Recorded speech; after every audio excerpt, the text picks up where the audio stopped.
I'm so happy to be here for the inaugural session of the Low Residency Writing MFA. It's really wonderful to be back at PNCA as well. And I'm really grateful for this opportunity to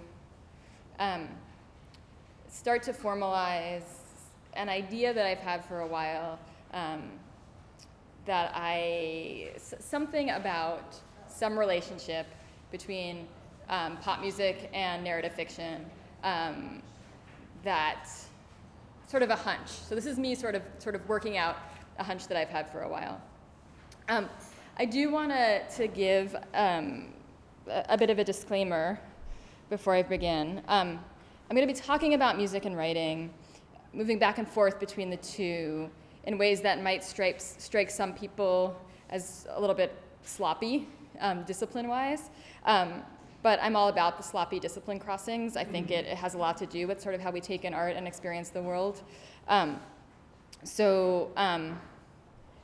If it gets your hackles up, I'm happy to hear about the nature of those hackles, but also know that I know that that's what's happening.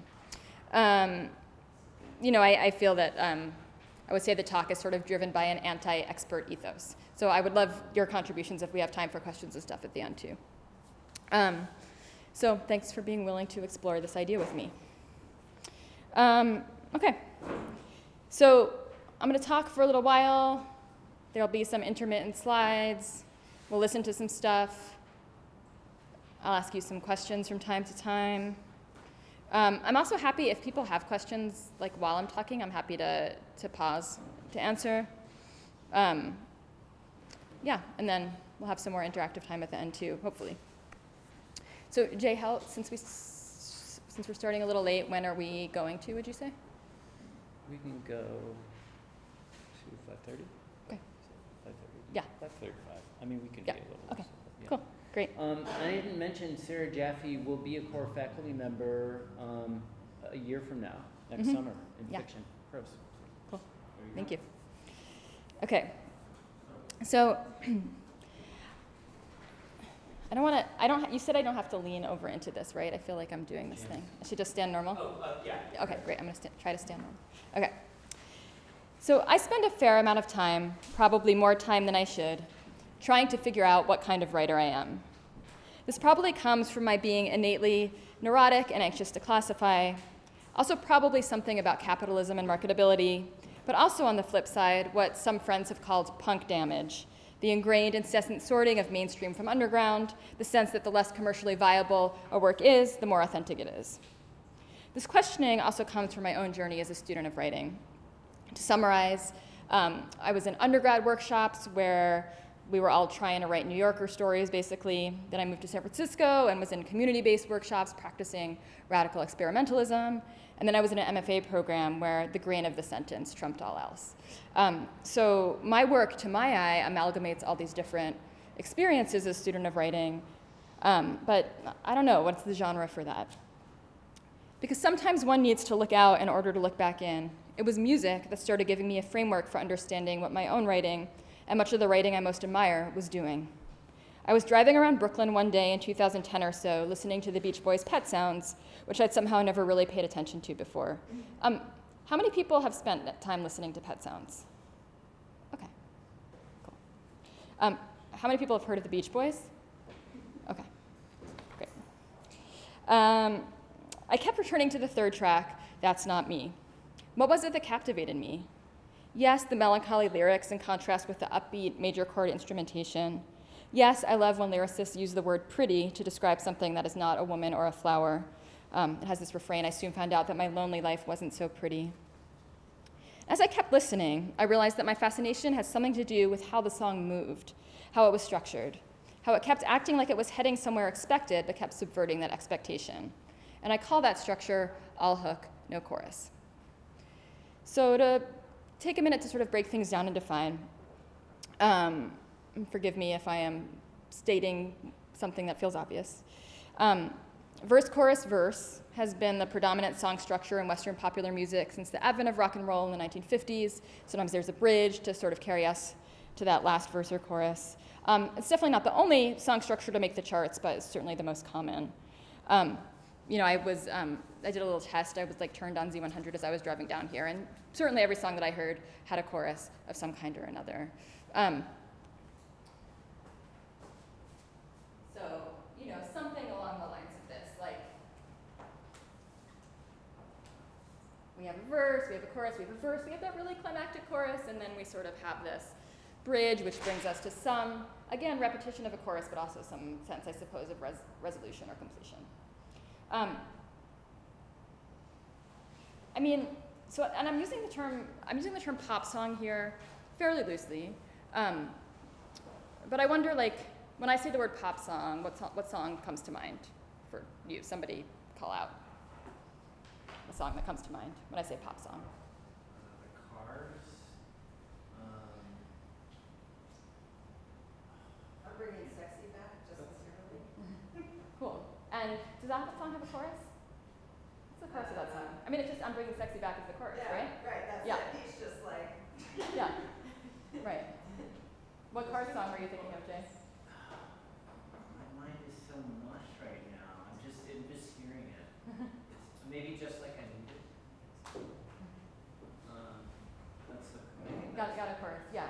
I mean, I think often, and obviously there are exceptions to this, but pop song comes to mind, it's the chorus that comes to mind, right? It's memorable, it's repeated on purpose to get us to want to hear that song again, to get it to stick in our head. According to NPR's Tom Cole, a hook is a catchy combination of melody, lyrics, and rhythm that stays in the listener's head. So the hook of a song might not necessarily be the chorus, it's some kind of refrain or something that is that part that sticks most. I want to open up that definition for my purposes here and just call it a song's catchiness factor, the musical gesture that it makes towards popular appeal. So it's hard to define, but we know when a song is catchy. I'm talking about a hook as like the catchiness factor of the song. So I call That's Not Me, All Hook, No Chorus, because if you can sort of imagine the oral, the ear oral equivalent of blurring your eyes, it looks like a typical pop song from far away, but then when you get closer, you realize it's doing something different. So I'm going to play the song. We're going to listen to it a number of times throughout the course of this presentation. I thought about playing a bunch of different songs, but I just decided might as well hammer it in, might as well use this ultimate example. This first time, listen to it, kind of pay attention to what it's doing, what you notice about how it's moving musically. Certainly you can sort of notice the lyrics. I passed out lyric sheets if it's useful for people to use that to sort of follow along. I ran out, so if you didn't get one, you may need to look on with somebody else.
but then they don't really act as a bridge, and then you think That's Not Me is going to end up functioning as a chorus, but it doesn't. It just goes into like another shift.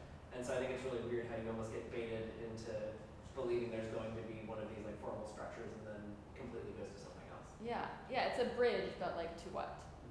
I was just gonna say, it feels very I feel in between the entire time, and once I realize, oh, this is this is what's going to happen, I start listening closely to that transition space. Yeah. I have synesthesia, and that's a good yellow wallpaper texture, but not like the short story. Like good yellow wallpaper, but old, it's frayed. But the when it has that sort of slow dip near the end, it gets a little lime green there, and that felt kind of non-traditional to me. That it moved into that slow space and kicked it up again. There was definitely an anticipation, I was kind of wanted it to go rise and then fall, but it didn't seem to do that. And so it seems like various people are sort of talking about maybe an expectation that's set up but then not satisfied. So how does that feel? Is that frustrating? Is that interesting? Is that satisfying? What's your experience with that? What I like about that is it suits what's happening in the song. He's going all these places and trying all these things, and they don't meet his expectations. So in a way, it kind of suits what's happening in the song lyrically as well. Right. Absolutely. And I think we can almost imagine a version, to my mind, maybe a less interesting version of the song where that same content then has a chorus that comes in and it's and I can't find my place anywhere or whatever it is, right? But it doesn't need to sort of push that forward. Maybe that's happening a little more subtly. Yeah, sorry. Yeah, I think it is kind of almost, we know what it's not saying. It's sort of letting something that would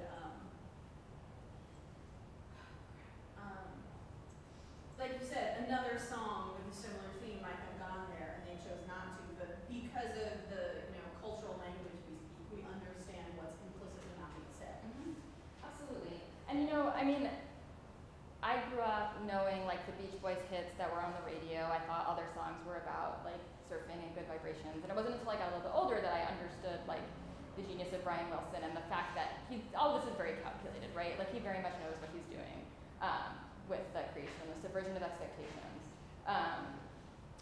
But it still is significant cultural information that we might think of the Beach Boys as creating typical pop songs, right? That exists in the conversation along with the fact that what he's producing here is something that I think exists in a somewhat different realm than that. Cool. So I was gonna play the song again right now, but I feel like you guys had so much to say about it the first time, which is really awesome, that I think I'll move forward. So, I just want to share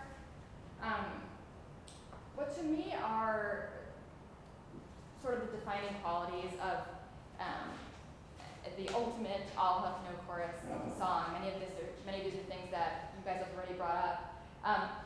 And there are lots of songs that we might call pop songs that don't have choruses. But for the purposes of this talk, I'm talking about something that I think is even a more specific subset within that. So, in the Sarah Jaffe definition of what makes an all hook, no chorus song, it's ideally under 3 minutes. I think that sort of compression provides a frame where we can feel something oh my god, it has 2 key changes in only 3 minutes. The sort of tighter the container, the more accentuated some of its deviations might feel. I made a playlist, a Spotify playlist of more broadly interpreted all hook, no chorus songs, which if I can figure out how to share a Spotify playlist, you all are welcome to. Can you just get it? Yeah, what's your username on Spotify? I don't know. I'll find out. Okay. And maybe Jay can then pass it on. And if there are people here who are in the program, just leave me your email or whatever.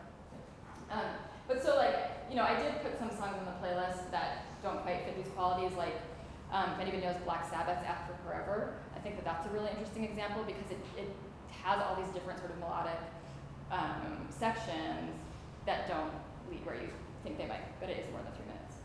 How do you decide if there's a song you're going to pursue for further inquiry? How do I decide?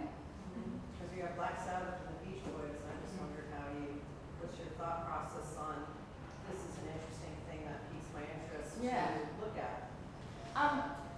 I think that like when I was trying to put together this playlist, when I realized why I like That's Not Me so much, I also realized that many of my favorite songs do this.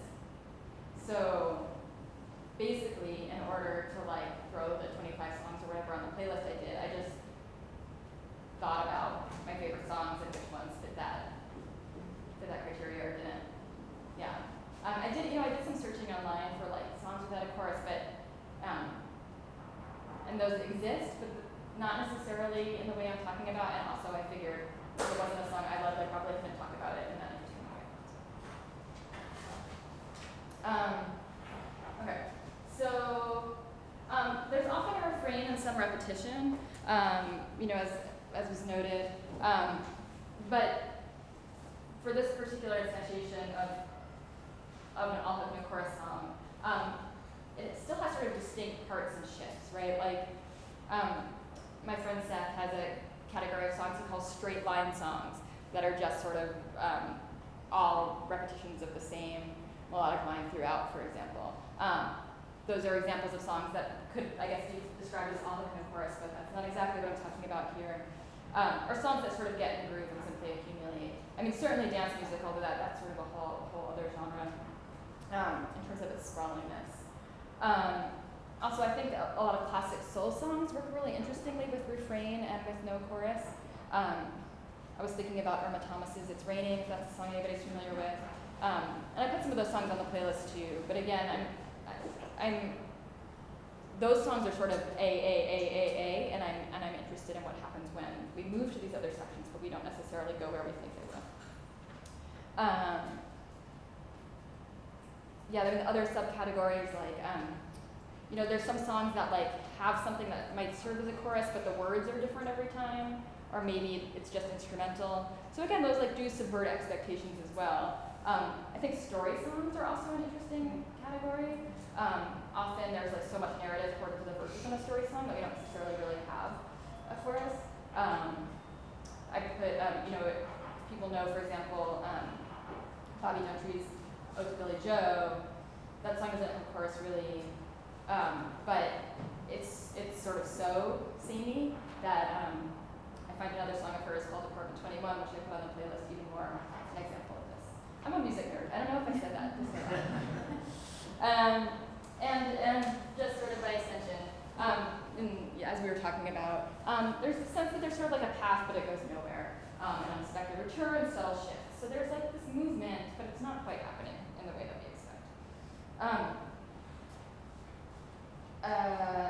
I was trying to think too about how hip hop fits in, and I couldn't quite parse it because I think certainly many popular hip hop songs do have choruses, but the energy is different because I don't know that melody is always as much of a driving force, and I think that like I am not versed enough in hip hop to have as good of a sense of like when expectations are being subverted. But I'd definitely be curious, like especially if we have discussion time at the end, if there are people in the room who are more hip hop people who could tell me their thoughts about how that might fit.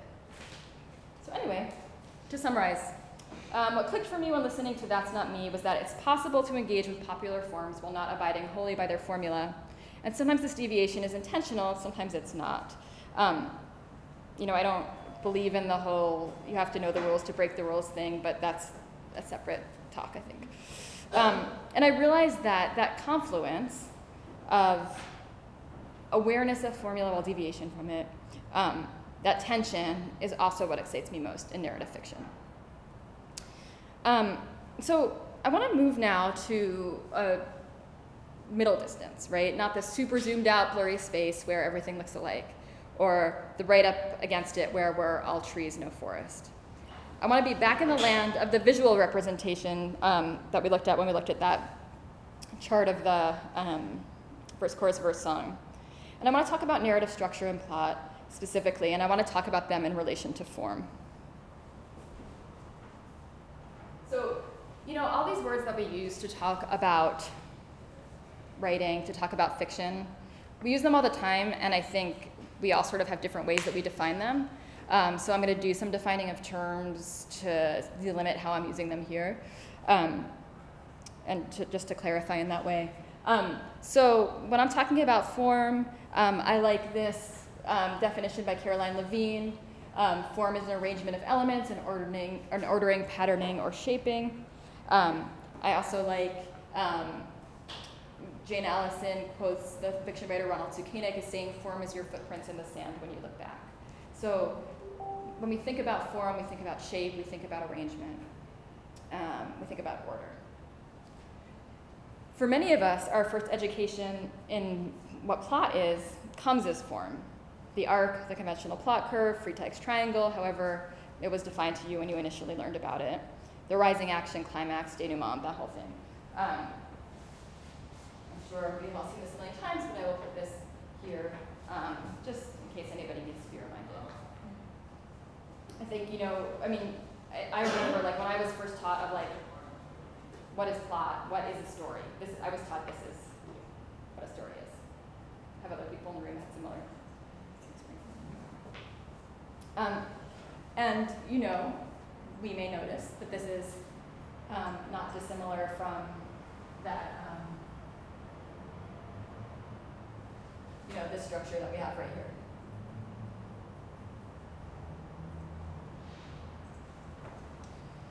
So I want to call the conventional narrative arc the equivalent to the verse, chorus, verse structure in pop music, not only because it's the winningest formula we've ever seen, but because it defines the very expectations that Western literature, or to get even more specific, let's say mainstream fiction in the United States, has given us about how to read a story, whether we like it or not, or are conscious of it or not. In her study of alternatives to the narrative arc, Jane Allison writes, "Arcs or waves exist all around us as waves of light and sound. They can create powerful narratives, but it might be more freeing as a writer if we think not of a story always following an arc, but of a reader's experience absorbing the story as doing so." She's referring to the ever-deepening involvement one might feel as one immerses in a story, but also, I think, with how ingrained that form has become as the inevitable frame. And certainly speaking for myself, who reads fiction that has many different shapes to it, that is really interested in alternatives to this arc, it's so ingrained that I still have that expectation. And I notice when it's not happening. And I think many of us who grew up here immersed in some version of mainstream US literature have that as well. So form and plot are necessarily related because plot is how a story gets told, and thus is also about arrangement and shape. Plot is a series of decisions on the author's part that establishes the reasons for action and character motivation, the causes and effects, the ways that expected outcomes are met or denied. It would follow then that the mechanistic qualities of the conventional plot structure foreclose the possibilities of how we might think about causality, about conflicts and outcomes, which is to say the meanings that accrue when a character pushes herself or is pushed through the world. So if this is the only way that we can think about plot, if this is about like A causes B, causes C, it's a pretty limited way of thinking about how things get caused or what sort of a very deterministic mode. In her essay Telling Tales, Lynn Tillman writes, "As a writer, I question the need for goals or directions, for specific outcomes based on specific actions or events." Tillman suggests that conventional plots can be a way of setting limits, of controlling the meaning of a story. Did I lose this one? Hold on 1 second.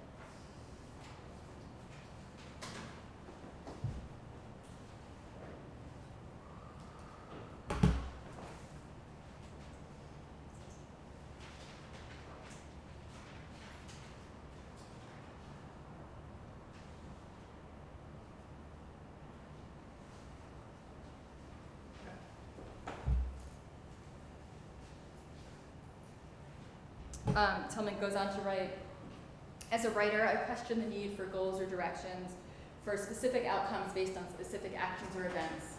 Since the unconscious and the irrational guide us as much as the conscious and rational, I have trouble determining plots. To me, there are many, many reasons why things happen or don't, and I'm concerned about overemphasizing one or two. Why must a verse necessarily arrive at a chorus? If it doesn't, why? What meaning is made? Thinking about other shapes that narratives might take, Jade Allison's spirals, meanders, radial cells, might be one way of drawing out different sets of reasons. So the way that I've been discussing these forms has a lot to do with personal aesthetics and pleasure. For me to see the shape of what's expected and then to feel the tension of that diversion is extremely pleasurable. It's sweet and salty, a seductive synaptic asymmetry. But it's also true that thinking about other shapes for narrative might open up the types of lies and ways of living that fiction can describe. Indeed, as writer Matthew Salis argues in his wonderful series of pedagogy essays, Pure Craft is a Lie, craft is always political, contextual. Any presumed universal preserves the social hierarchies that allowed it to gain prominence. In forms, Levine emphasizes that because the work of form is to make order, it is always political. Forms are always aesthetic and social.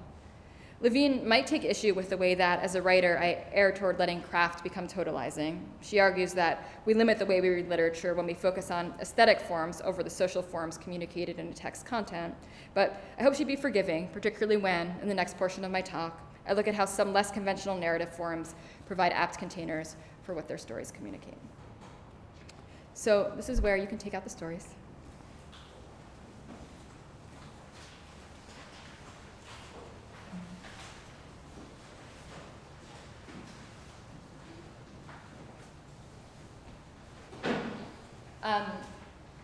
So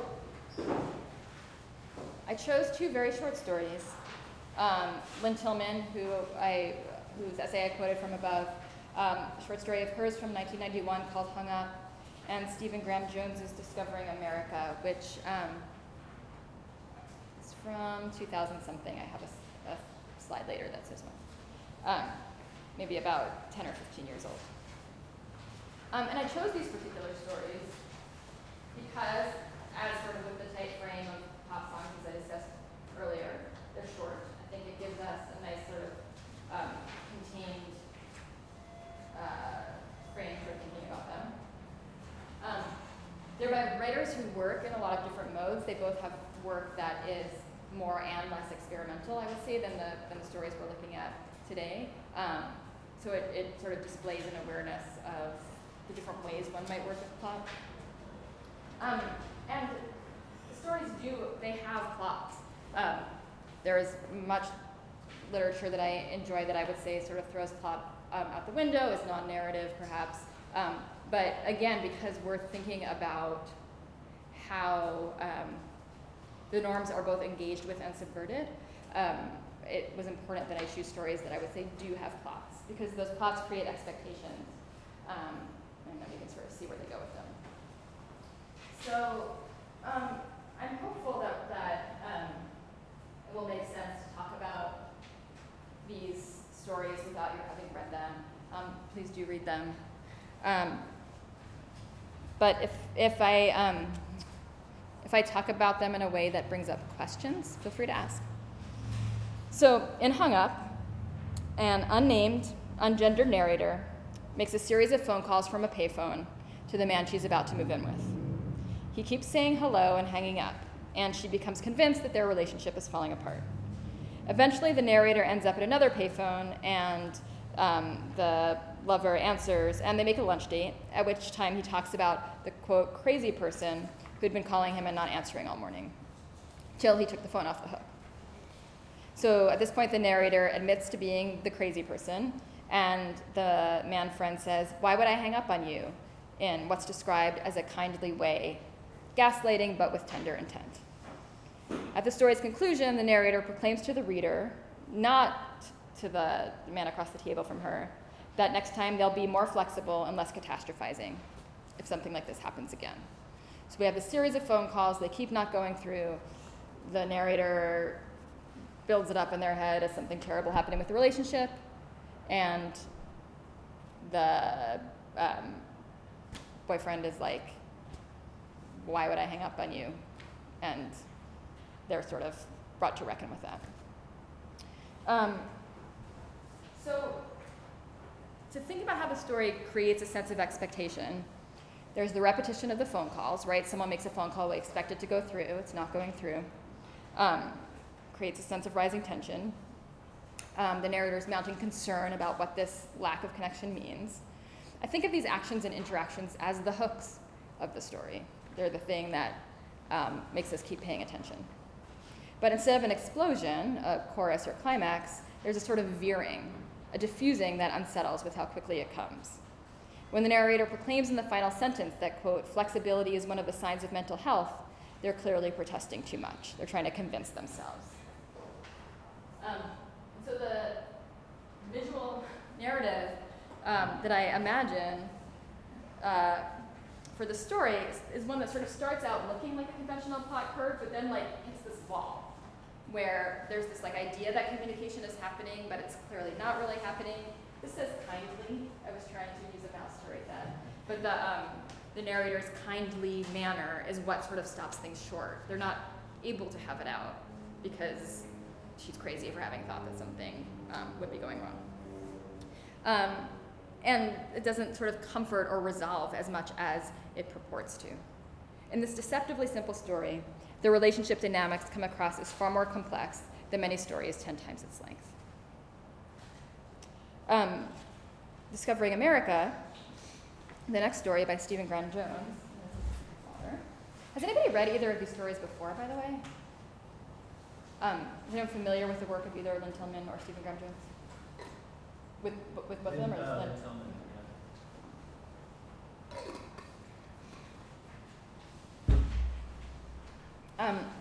So Discovering America is around the same length, but as its title implies, it's more deliberately outward-reaching in its scope.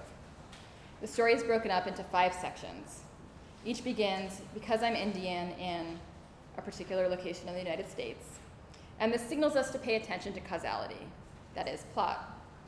In each location, the narrator experiences both what might be called microaggressions, white strangers showing off their own personal medicine bags, asking if he can do a dance to break the dry spell, and more nefarious acts of racism, a driver who picks him up hitchhiking and mentions dead Indians in a ditch, co-workers making racist drawings. Each section ends with a precise tally of how long the narrator stayed in each place. The first one is, for example, I stayed there for 11 months, 19 days, and 6 hours. Those durations get shorter as the story progresses. The story is very form-forward. Through the use of repetition, Jones establishes structure and expectation. And just to sort of show what this looks like, we have these, so each section begins because I'm Indian, and then we have this description of some kind of racist incident between him and someone else. Then we return to the location in Tallahassee, in Little Rock, in Odessa, and Clovis. And then it ends with how long he stayed there. 11 months, 19 days, 5 months, 4 days, 3 months, 14 days, etc. A few things do trouble the form throughout. There's repetition, but it's repetition with a difference in the shift in location and nature of racist aggression, as well as the countdown feel of the decreasing time frames. These shifts create subtle tension, frictions that propel the story forward. There's also another thread. In all but the 3rd section, the narrator mentions a play he's writing, titled The Time That Indians Started Killing Everyone. It makes me think of Flannery O'Connor's Good Man is Hard to Find. Everyone's been talking so much about the misfit that we don't really expect him to show up. At least I don't. But of course, he does. The small escalations, the strange thread of the play, the actual geographical movement gives a sense that something's shifting, but slightly. It's those subtle ground shifts that bring us to the story's tremendous, evasive ending. Our narrator's in Carlsbad, New Mexico. Co-workers are asking him to identify animal tracks, which he can name but doesn't. Later, at a gas station, an attendant mentions how hot and dry it is, and quote, I neither nod nor don't nod, just wait for him to say it. And then we get, in Carlsbad, New Mexico, the law is sluggish, slow to respond. I stay there for 16 hours, 9 minutes, and 52 seconds, and when the rain comes, it's not because I danced it up, but because I brought it with me. With people not having spent time with the story before is this sort of like the repetition and what's happening here, is that fairly clear? Okay. And so we have this repeated thing of, people are clearly sort of asking him to do a rain dance. He's experiencing things like this, but in this final moment, this is what we get. I teach this story often, and there's always a split in the class. Some students are so lulled by the form that they just sort of read right over it. Others are fairly certain, as I am, that what has happened is that the narrator has weathered one insult too many and gone after the attendant, and then split town. Or maybe he's talking about the play that he's been writing. Keeping the climax off the page like this could be a gimmick, but I'd argue that what makes the ending transcendent is the way it follows the form, or the hook, maybe, of the previous sections, but then takes us somewhere wildly different. It's up to us to go running after, to notice or not, to say, did I just read what I think I read? As I mentioned earlier, this is a story that emphasizes causality. Each section begins, because I am an Indian. Depending on how the reader interprets the story's ending, we can read the final act as violent retaliation, business as usual, disappearance, all apt descriptions or projections of what being Indian in America might mean. Does anyone else have a different idea of what might be happening here? More people's impressions.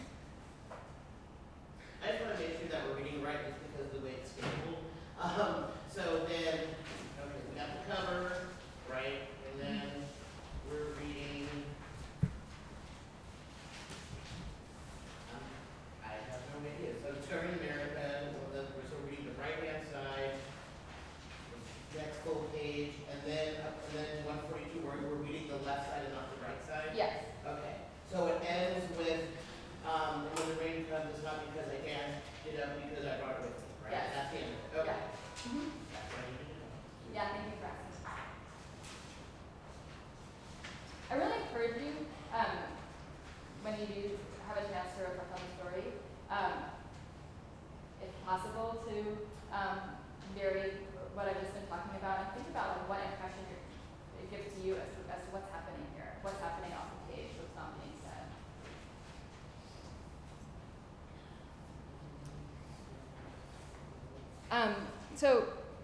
Sorry, did anyone else have anything about the story? Yeah.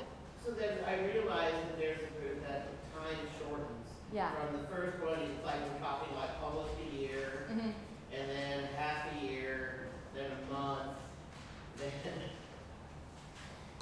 16 hours. Mm-hmm. And he's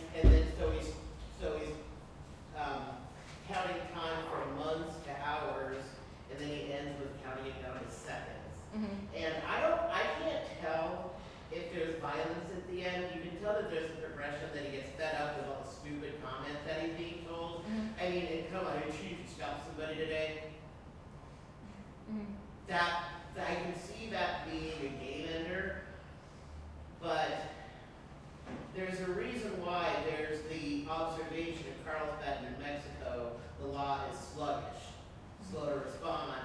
He stays there for the shortest amount of time, Mm-hmm. even though the law is sluggish. Why did he spend such a short time if the law is slow to show up? That's my question. Well, it depends whose side the law is on, right? Right. Okay, but then if there was some violence who's not concerned about the police showing up, why do you leave so soon? See what I mean? Or no? Mm-hmm. You have that look on your face and I'm crazy. No. I'm thinking. Look. Have you got blood on your hands? I think the way I interpret it is that he doesn't have to be worried that they're going to catch him. Then he leaves as soon as it happens. Okay. But that he is not worried that they're going to be following him. But that's It's open. It's very subjective. He says, he doesn't laugh, and neither do I. And then later that night in a gas station, I finished the play. I started writing in Florida. Mm-hmm. I don't see any time crunches here. I mean, it's like, so if there was some kind of violence, he sits in a gas station. Maybe that's highly romantic. I get it. But if there was some sort of violence, Mm-hmm. So he sits in a gas station. the play is called That Time That Indian Started Killing Everybody, right? Has anyone ever read it you in such a way that there's violence in each of these places. It's just that his fuse gets shorter in each place. Because Sure. It says the law is slow, Yeah. slow to respond. You would have to have a frame of reference for that. Sure. Sure. Oh, okay. So, right, like in the first place, he made it however many years before he snapped and killed somebody. By the time he gets to Carlsbad, it's like he can take this person's shit for 16 hours. Sure.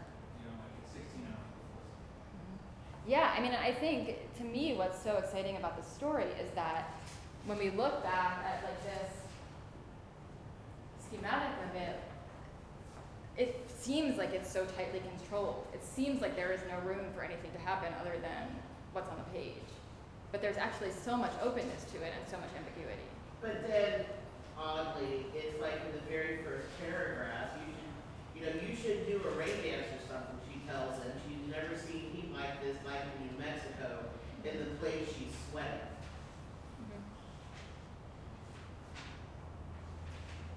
I like this.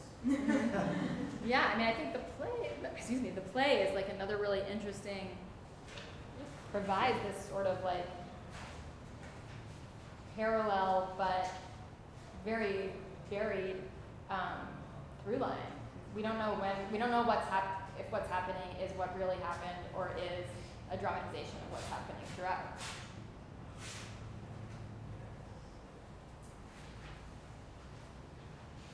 I think you're right.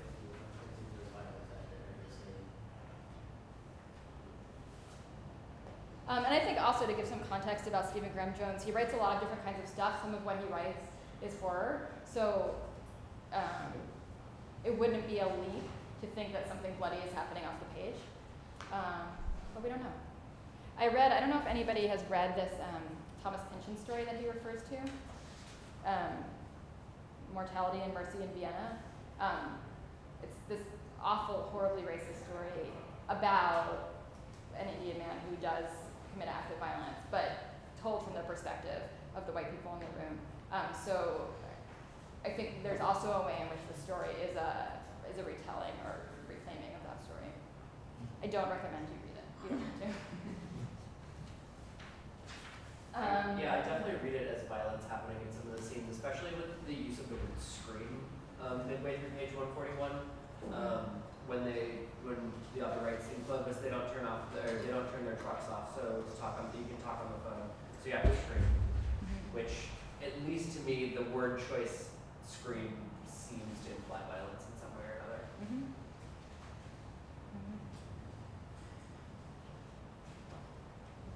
Yeah. I'm like a little confused about why we're questioning so much whether or not there's violence at the end, when there's violence happening constantly through the whole piece. Like each one of these instances is an experience of violence. Like even if it's a microaggression, it's still violence. Totally. I think I'm talking specifically about violence that he's perpetrating against the people that have been perpetrating violence towards him throughout. Right. But my question is, why is that being prioritized over the violence that's happened to him? From my perspective, it's because there's an ambiguity to that violence that there isn't to the other. Gotcha. Like we're being directly told what these other people are doing to him, but we don't know exactly what he's doing in return, which to me is really interesting. And I think there's a whole slew of reasons why that could be the case, right? Like there's reasons of craft, but there's also reasons of like, okay, how far does the author want to go to write a story where the Indian starts killing everybody, right? Like, is that what he wants to put on the page? Clearly, I think another interesting thing about the story is that it's certainly pushing up against like a sort of respectability politics. Yeah, I think that the ambiguity opens up an interesting space. But thank you for that. Absolutely. Yeah. Well, and I think the fact that it references that racist story is sort of part of that entire system of craft and maybe, that disconnect of putting that kind of violence on the page where rather than putting that on directly, the author references where it exists somewhere else and kind of does that in multiple different ways, like, with the screaming line and with the reference to the police at the end. Like, like to me, it doesn't matter what the narrator did or didn't do. Mhm. What matters is that there is the suggestion of violence present here. Mhm.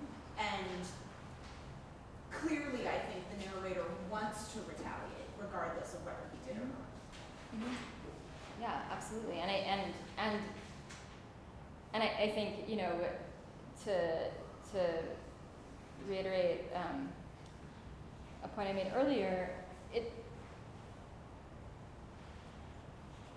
the violence is being perpetrated towards him. There is some kind of consequence to being Indian in America, regardless of whether he simply split town, whether he told the guy off, whether he punched the guy, whether whatever, right? I think as you said, it matters, but it doesn't matter because that's not what Graham Jones is asking us to focus on. Yeah, and I think part of it is like the idea is the violence is internalized with him like thinking about this racist play, you know, thinking about the character in his play, you know, doing maybe some questionable things. Mhm. Like it's on his mind, Mhm. so it exists on his inside, even if it doesn't exist on the outside. Mhm.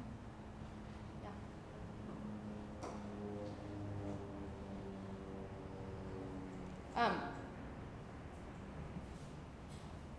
So I have a concluding paragraph, and then maybe we'll come back to the Beach Boys. I don't know. So years ago, when I had my chart read for the first time, the astrologer said to me, "You want to put everything in a box, but at the same time, you're not sure that the box really exists." It's like the deepest thing anyone ever said to me. I am a Gemini. I take comfort in structure, and I chafe at it. As a writer, I'd rather trouble the surface than find a new lake. I love secret subversions. I thrive in the realm of felt tension. It's what pushes me through the song, the book, the day. What reminds me politically and pedagogically that there's always more work to do. And that is, I think, part of what I really love about texts like this, about songs like that, because they continue in a way. They're open. They leave us open to interpretations. They let us sort of go forth into the world with them. I had an idea to do another little writing exercise, listening to the song again. I don't know if we have time for that. Yeah, we do. Yeah? Okay, cool. So we can get some materials for the writing words.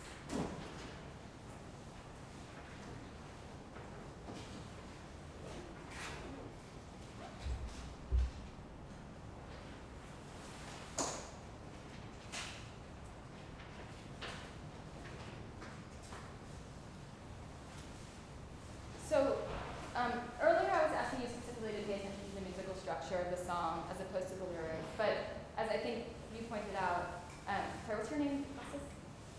Rowan? I think you were the one who pointed out that like the content is working with it in interesting ways. You guys have the lyric sheet in front of you. And this is I want you to consider the lyrics while you're listening to the song. And think about if you wrote this as a story, what would it look like? If it was a story that was sort of about the same stuff that this song is about, but that also sort of had these similar formal qualities as the structure of the song, what might it look like? And you know, you can write just like a summary of what that might be, you can write a sentence or two, you can map something out. Think about what the narrative, the written narrative, fiction version of that song might be. Is that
there's a definite another a version of like a sort of an associatively moving narrative that is like less of a tight frame than these examples that we were looking at, but where we're sort of meandering in this way. Yeah. Dave, what were you? I mean, I've taken it all the way to the city, and it's just a scene in which the character is basically in an empty apartment, attempting to put together a bed frame, and really struggling to do that, and just just a kind of just a sort of looping in the way that the song continues to repeat. It's not me. It's it's not me. Like sort of somehow playing that out in the action. I don't know where that would lead. Like I'm not necessarily saying that. That seems like maybe the beginning of a scene. But yeah. Or maybe that's the whole thing. Or maybe that's it. Yeah, that's right. Maybe that's it. Yeah. Anyone else?